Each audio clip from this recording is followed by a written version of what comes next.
Pembahasan yang pertama adalah teori kepribadian menurut Sigmund Freud.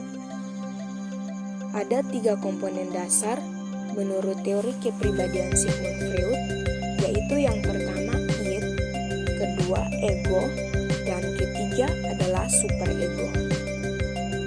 Yang pertama id. Id adalah komponen kepribadian yang primitif dan naluriah. Id adalah bagian dari ketidaksadaran yang berisi semua dorongan dan impuls, termasuk apa yang disebut libido, sejenis energi seksual yang umum digunakan untuk segala sesuatu, mulai dari naluri, bertahan hidup hingga apresiasi seni. Id juga agak keras kepala karena ia hanya menanggapi apa yang disebut sebagai prinsip kesenangan atau jika terasa enak, lakukanlah dan tidak ada yang lain. Id bisa dibilang terdiri dari semua komponen kepribadian yang diwariskan secara biologis yang ada sejak lahir, semuanya termasuk insting seks atau kehidupan, eros atau yang berisi libido, dan insting agresif atau kematian. Id adalah bagian dari impulsif atau tidak sadar dari jiwa yang merespon secara langsung segera terhadap dorongan, kebutuhan, dan keinginan dasar. Yang kedua adalah ego. Ego adalah satu-satunya bagian dari kepribadian sadar. Itulah yang disadari orang ketika mereka berpikir tentang diri mereka sendiri, dan itulah yang biasanya mereka mencoba proyeksi kepada orang lain. Ego berperan menjadi perantara id yang tidak realistis dan dunia nyata eksternal. Ini adalah komponen pengambilan keputusan dari kepribadian. Idealnya, ego bekerja dengan akal, sedangkan id kacau dan tidak masuk akal.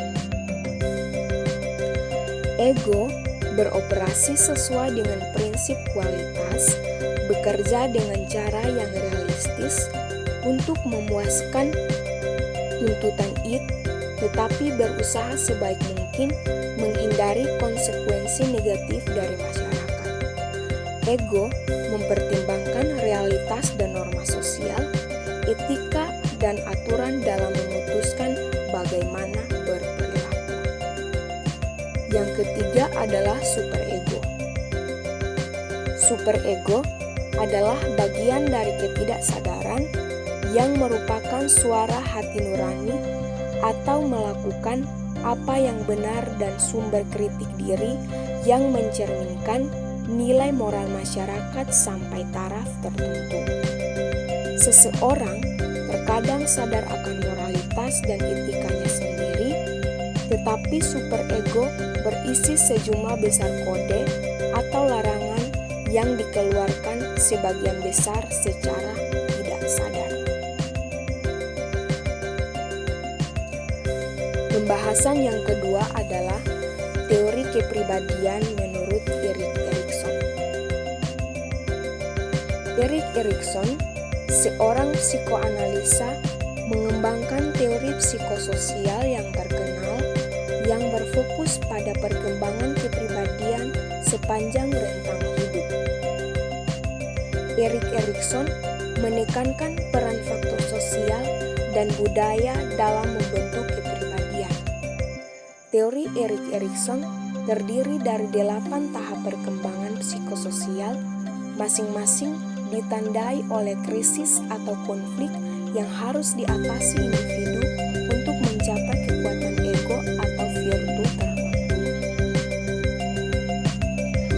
Kegagalan mengatasi krisis di setiap tahap dapat berdampak negatif pada perkembangan kepribadian di masa mendatang.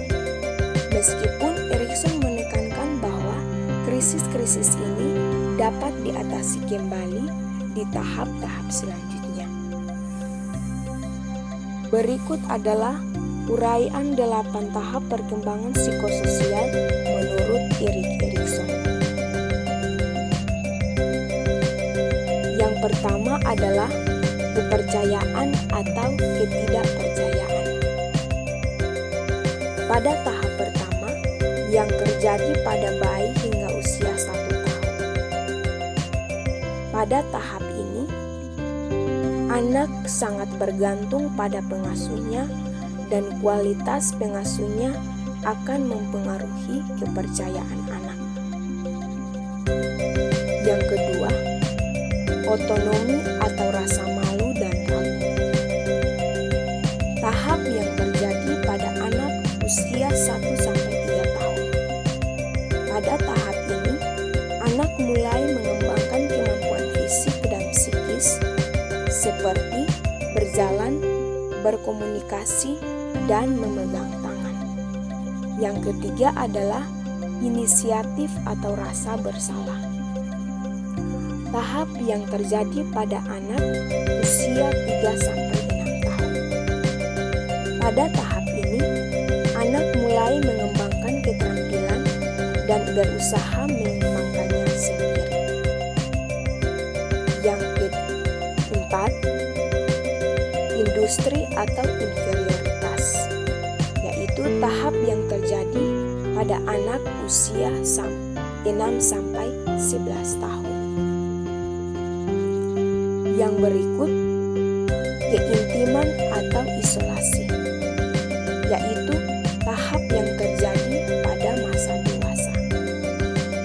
Yang berikut, generativitas atau stagnasi, yaitu tahap yang terjadi pada dewasa pertengahan. Yang berikut, integritas atau keputusasaan, adalah tahap yang terjadi pada dewasa akhir, dimulai pada usia sekitar 65 tahun dan berakhir saat kematian. Pada tahap ini, orang akan merenungkan pencapaiannya dan mengembangkan integritas. Yang ketiga adalah teori kepribadian Alfred Adler.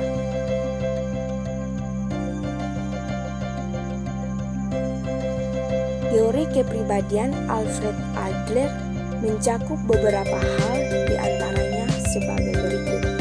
Yang pertama, urutan kelahiran. Adler berpendapat bahwa urutan kelahiran seorang anak dapat membentuk kepribadiannya. Misalnya, anak pertama yang menerima seluruh perhatian orang tuanya akan merasa tidak mendapatkan perhatian yang sama ketika saudaranya lahir. Yang kedua, rasa rendah diri. Adler percaya bahwa setiap orang memiliki rasa rendah diri yang dimulai sejak masa kanak-kanak. Ia menyebut kondisi ini sebagai inferiority complex. Yang ketiga, gaya hidup. Adler percaya bahwa setiap individu mengembangkan gaya hidup masing-masing yang dipengaruhi oleh ambisi dan tujuan hidupnya. Keempat, finalisme fiksi. Adler percaya bahwa orang-orang menggunakan fiksi-fiksi dalam kehidupan sehari-hari mereka, seperti keyakinan mutlak kepada kebaikan dan kejahatan. Yang kelima, tipe kepribadian. Adler mengenali 4 tipe kepribadian, yaitu tipe belajar, tipe menghindar, tipe penguasa, dan tipe suka membantu sosial. Yang keempat adalah teori kepribadian Carl Jung. Teori kepribadian Carl Gustav Jung adalah teori psikoanalitik yang menjelaskan bahwa kepribadian manusia terdiri dari totalis yang disebut psike. Psike terdiri dari berbagai sistem yang berkaitan dan menentukan perilaku, pikiran, perasaan, dan aktivitas manusia. Berikut adalah beberapa konsep diri kepribadian menurut Carl Jung.